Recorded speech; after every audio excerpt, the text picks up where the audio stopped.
ভিক্ষুক রাস্তা দিয়া যায় আর জমিদারের পুত্রবধূও যায়। একজন সামনের থেকে আসতেছে, একজন সামনের দিকে যাইতেছে। দুইজনের ক্রসিং এর সময় ভিক্ষুকের গায়ের কাদা জমিদারের পুত্রবধূর গায়ে লেগে গেছে।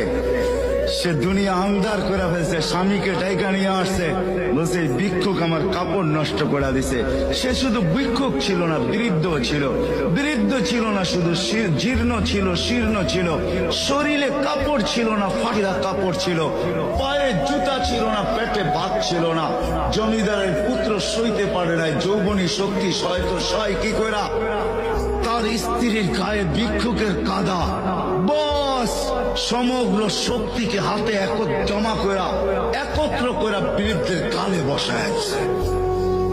বৃদ্ধ কিচ্ছু বলে নাই, শুধু উপরের দিকে তাকায় দুইটা শব্দ উচ্চারণ করছেন। শব্দগুলা হলো ইয়া মাল্লা তারা হলো ওয়ুন, ও আল্লাহ চোখে দেখা যায় না, ও তারা কুল্লা শাই, তুই সব দেখিস।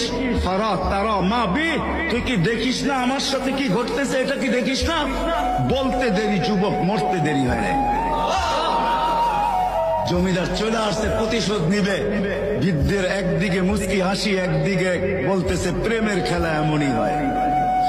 জিজ্ঞাসা করছে কিসের প্রেমের খেলা রে? বলছে ওর প্রেমিকার গায়ে আমার কাদা লাগছে, পায়ের কাদা লাগছে, ও সইতে পারে নাই। যৌবনী শক্তি দিয়ে আমার বৃদ্ধ গালে বসায় দিছে, আমাকেও একজন ভালোবাসে, সেও সইতে পারে না।